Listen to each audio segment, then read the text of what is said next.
An older gentleman shuffled into a quiet roadside bar in Nashville, looking pale as a ghost, and asked for a strong bourbon. The bartender raised an eyebrow and poured him one. "Well," the man said, taking a shaky sip, "I was driving my Cadillac down the highway when it suddenly died on me. I pulled over and popped the hood, but I don't have a clue about these new engines. I was just about to call roadside assistance when two horses wandered up to the fence nearby and started staring at the engine. Then one of them spoke to me, clear as day. Nearly knocked me over." The bartender leaned in. "Oh yeah? What did it say?" "That's the crazy part," the man said. "It told me to press down on a little plastic piece until I heard a click. I did it, turned the key, and the car started right up like nothing ever happened." The bartender nodded slowly. "Ah, and what color was this talking horse?" "Color? Are you kidding me?" the man snapped. "The horse talked. But, now that you mention it, it was brown."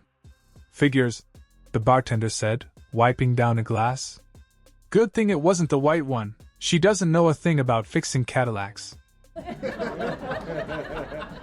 Two older sisters inherit their family farm in rural America. After a few tough years, money gets tight, and they're at risk of losing everything. To save the farm, they decide they need a bull so they can start breeding their own cattle. The older sister says, "I'll take the bus to the livestock auction. You keep the pickup truck ready. If I find a good bull, I'll send you a message so you can come get me with the trailer." Off she goes, hoping to find a bargain. At the auction, she finds the perfect bull.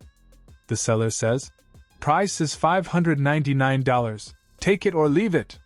She counts her money, sighs, and hands it over, leaving herself with just $1. She heads into town and stops at the old telegraph office. "I need to send a message to my sister," she says. The clerk replies, "Sure thing, ma'am, 99 cents per word." She pauses, thinking hard, then smiles. "All right," she says. "Send just one word. Comfortable." The clerk looks confused and says, "How in the world will she know what you mean?"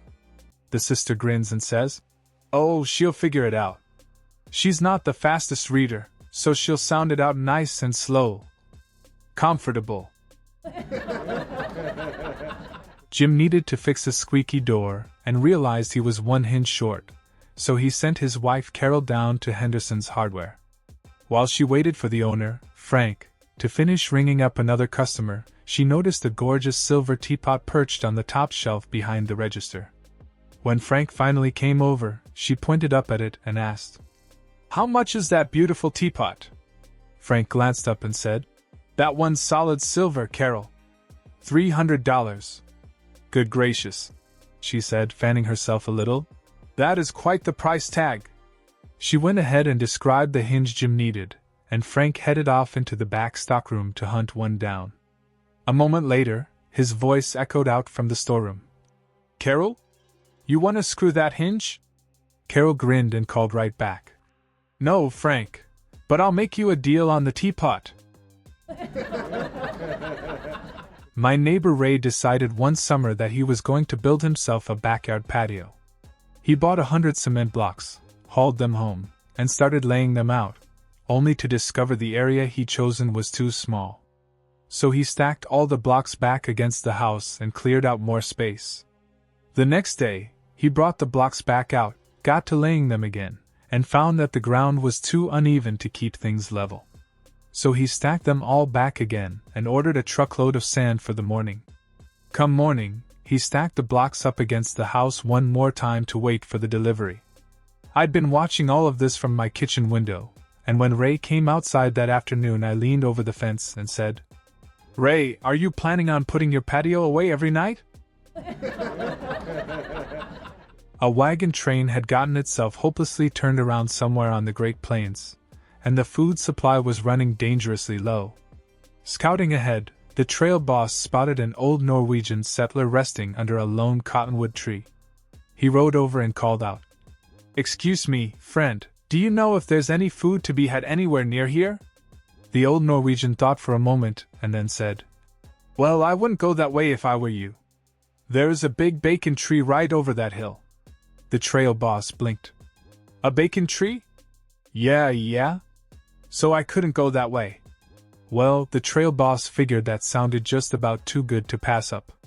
He went back to the wagon train, reported what he'd heard, and off they rode toward the hill.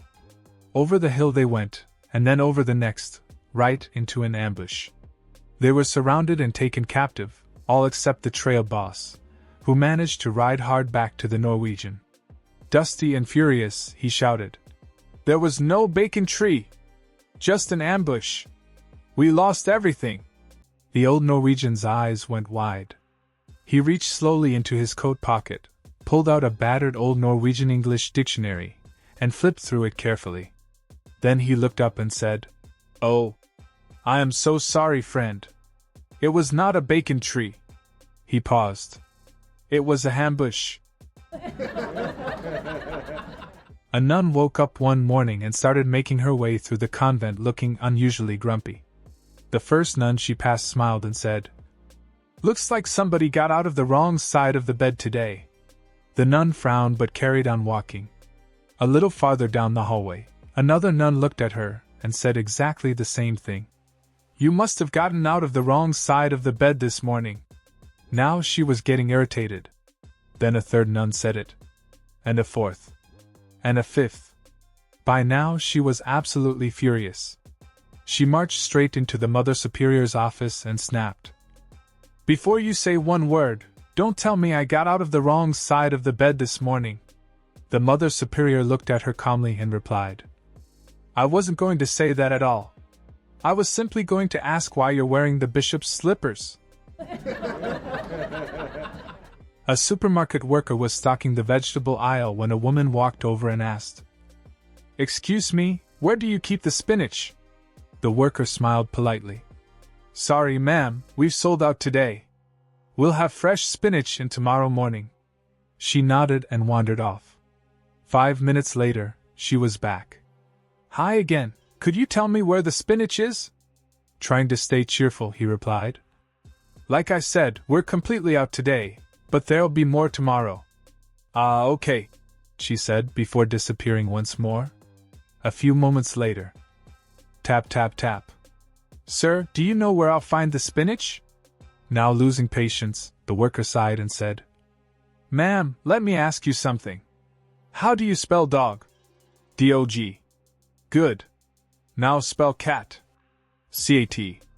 Excellent," he said. "Now spell freaking like in spinach." She frowned. "Wait, there's no F in spinach." The worker threw his arms in the air. "That's exactly what I've been trying to tell you." There was an American wrestler from Texas named John who had never lost a match, not in high school, not in college. He was a national icon and the pride of American wrestling. United States. Word spread of a fearsome Russian wrestler with one devastating move, the Mongolian death grip. No one had ever escaped it. The two legends were set to face off in Texas. Before the match, John's coach warned him, "Whatever you do, don't let him get you in the Mongolian death grip." 4 seconds into the match, the Russian had him in the move. The coach buried his face in his hands. It was over. But suddenly the crowd erupted. "USA! USA! USA!" The coach looked up to see the Russian pinned. Stunned, he asked John, "How on earth did you get out of the Mongolian death grip?" John, catching his breath, replied, "Coach, he twisted me up so bad, I opened my eyes and saw 2 testicles. So I bit them." The coach gasped. "John! That's not legal," John said. "I don't know about legal, coach, but let me tell you something. You don't know how strong you are, till you bite your own nuts." A man wakes up in the hospital, bandaged from head to foot. The doctor comes in and says, "Ah, I see you've regained consciousness. Now you probably won't remember, but you were in a pileup on the freeway. You're going to be okay, you'll walk again and everything, but something happened. I'm trying to break this gently, but the fact is, your willy was chopped off in the wreck, and we were unable to find it." The man groans, but the doctor goes on. You've got $9,000 in insurance compensation coming to you, and we have the technology now to build you a new willy that will work as well as your old one did. Better, in fact. But the thing is, it doesn't come cheap.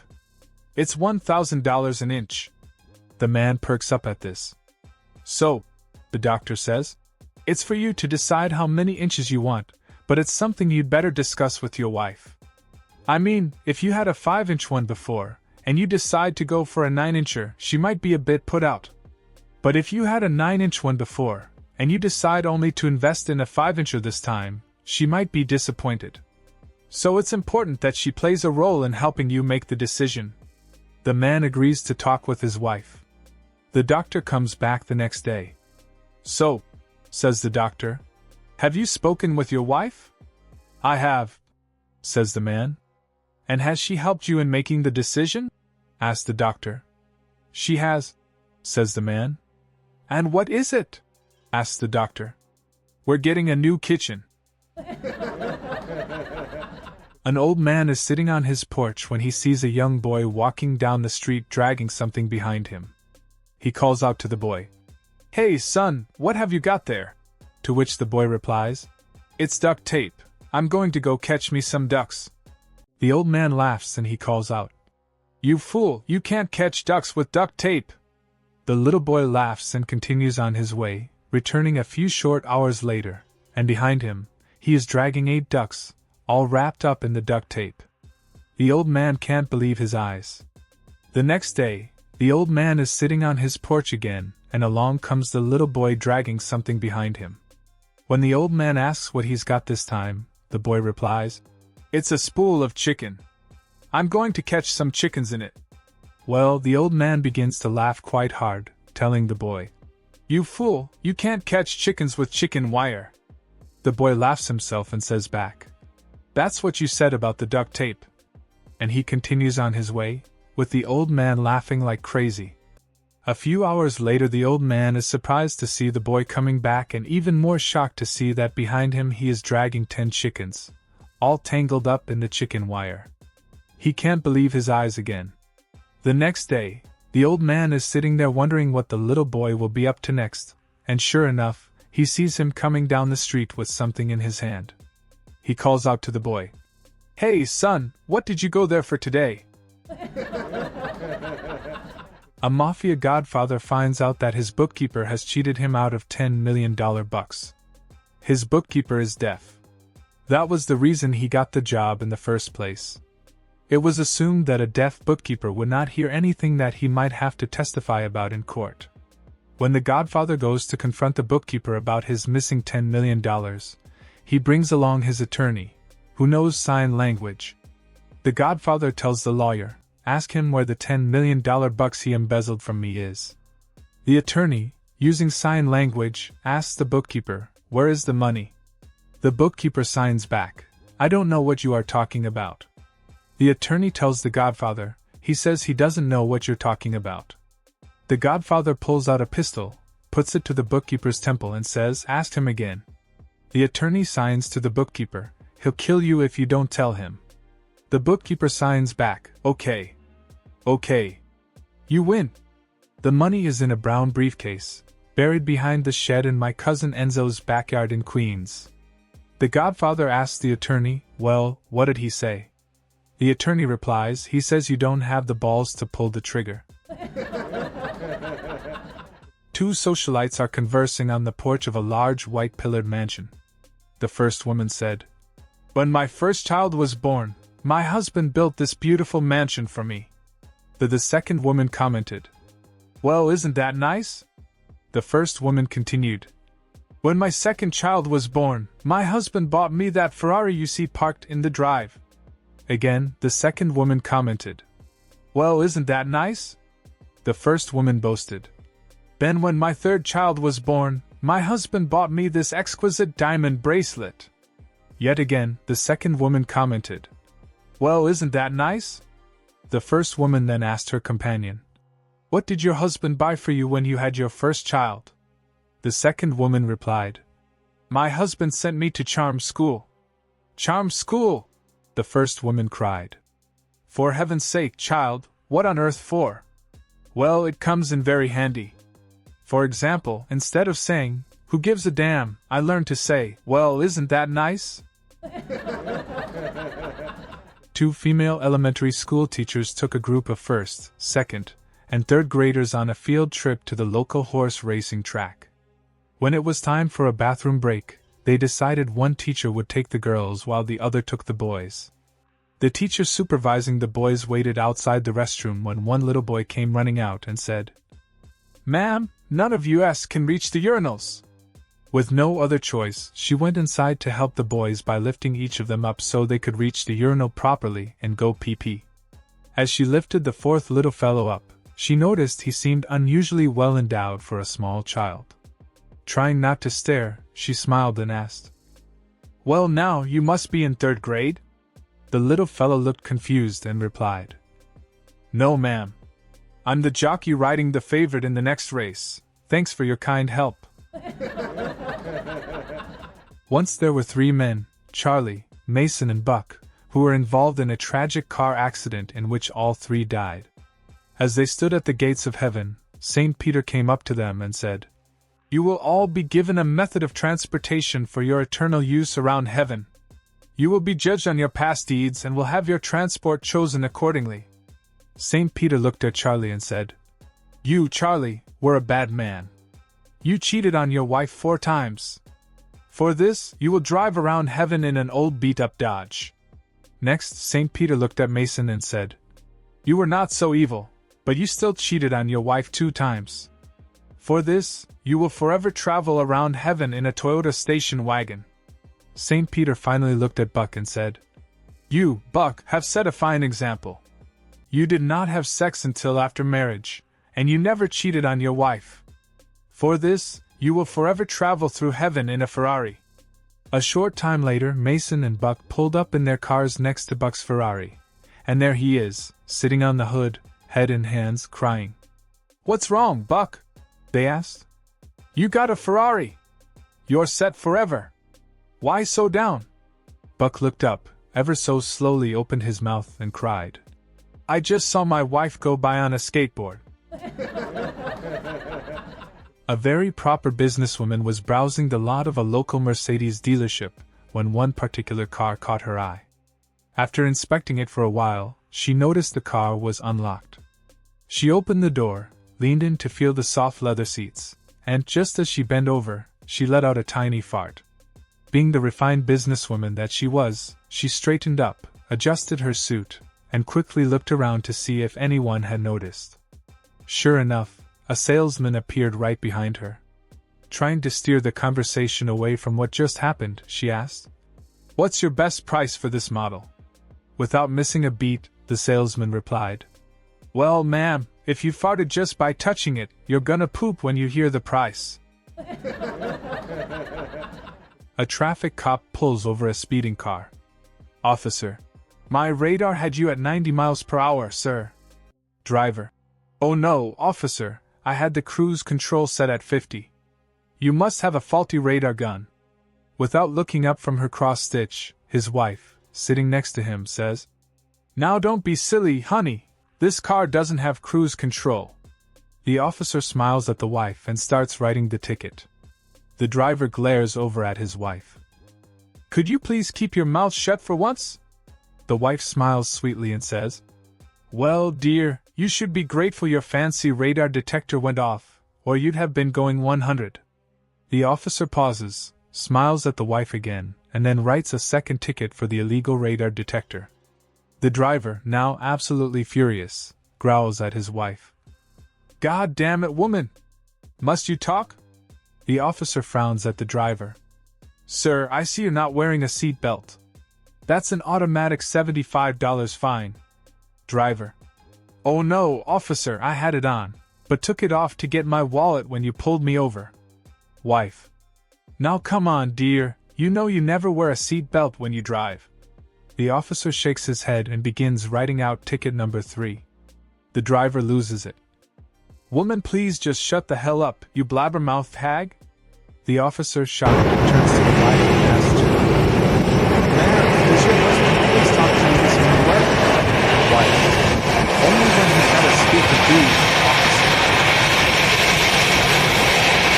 Once upon a time, there lived a beautiful queen with large breasts. Nick the Dragon Slayer obsessed over the queen's breasts for this reason.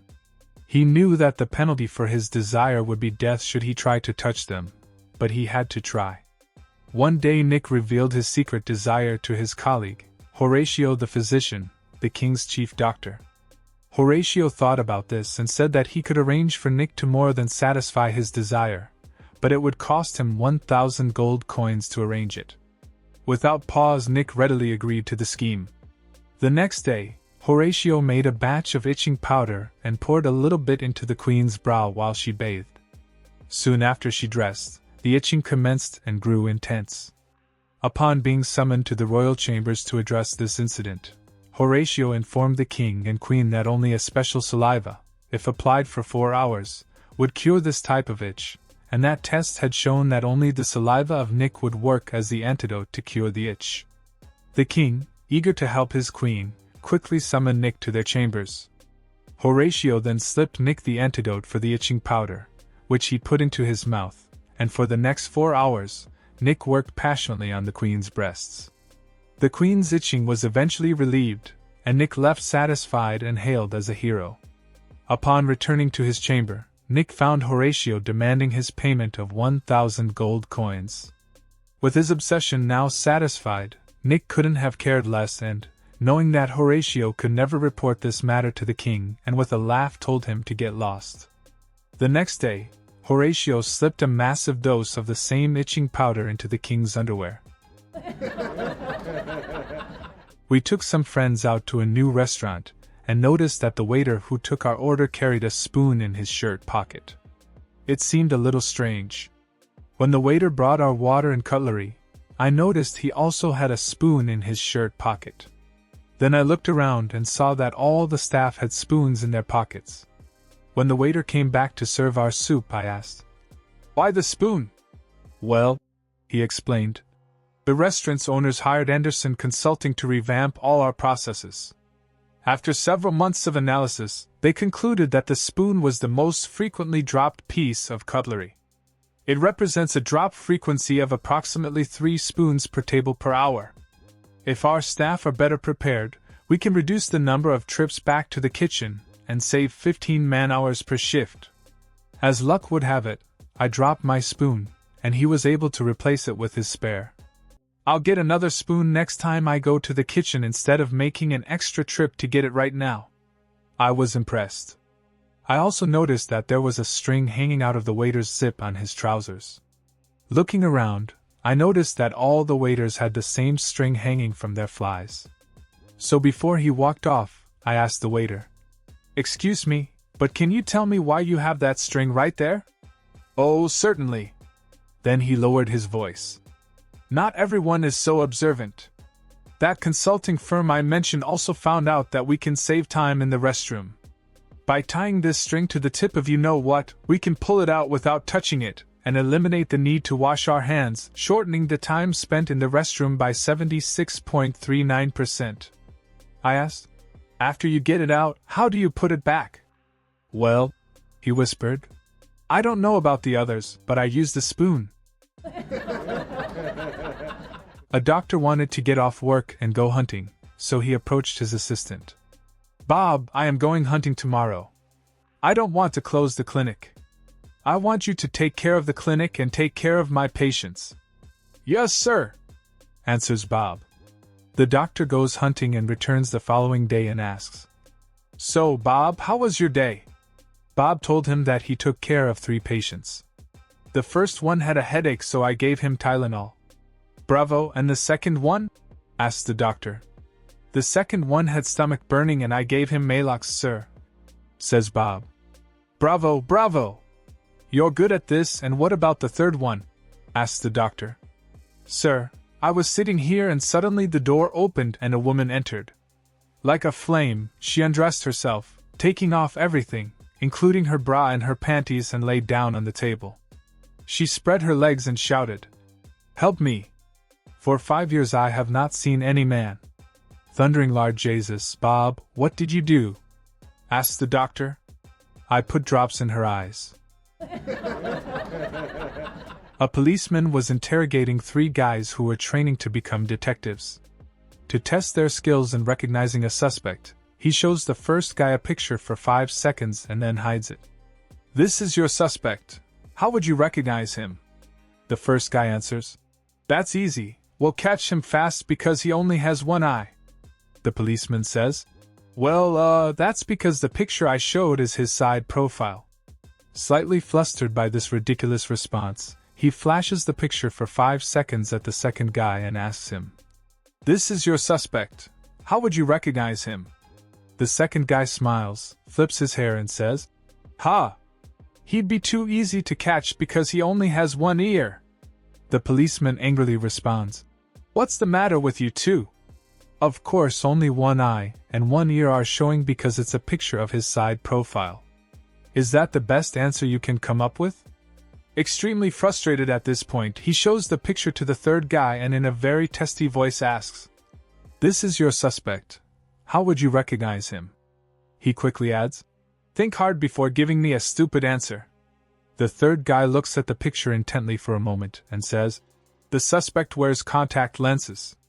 The policeman is surprised and speechless because he really doesn't know himself if the suspect wears contacts or not.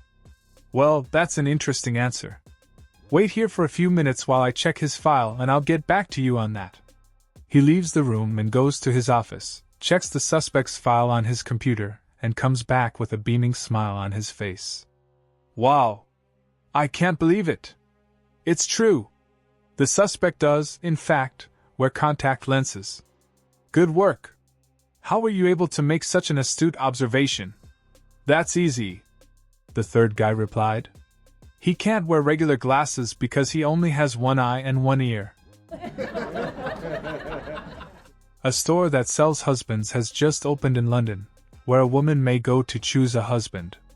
Among the instructions at the entrance is a description of how the store operates. You may visit the store only once. There are 6 floors and the attributes of the men increase as the shopper ascends the flights. There is, however, a catch. You may choose any man from a particular floor, or you may choose to go up a floor, but you cannot go back down except to exit the building. So, a woman goes to the husband's store to find a husband. On the first floor the sign on the door reads, "Floor 1, these men have jobs." The second floor sign reads, "Floor 2, these men have jobs and love kids." The third floor sign reads, "Floor 3, these men have jobs, love kids, and are extremely good looking." Wow, she thinks, but feels compelled to keep going. She goes to the 4th floor and the sign reads, "Floor 4, these men have jobs, love kids, are drop-dead good-looking and help with the housework." "Oh, mercy me!" she exclaims. "I can hardly stand it." However, still she goes to the 5th floor and the sign reads, "Floor 5, these men have jobs, love kids, are drop-dead gorgeous, help with the housework, and have a strong romantic streak." She is so tempted to stay, but she goes to the 6th floor and the sign reads, "Floor 6, you are visitor 4,363,012 to this floor. There are no men on this floor.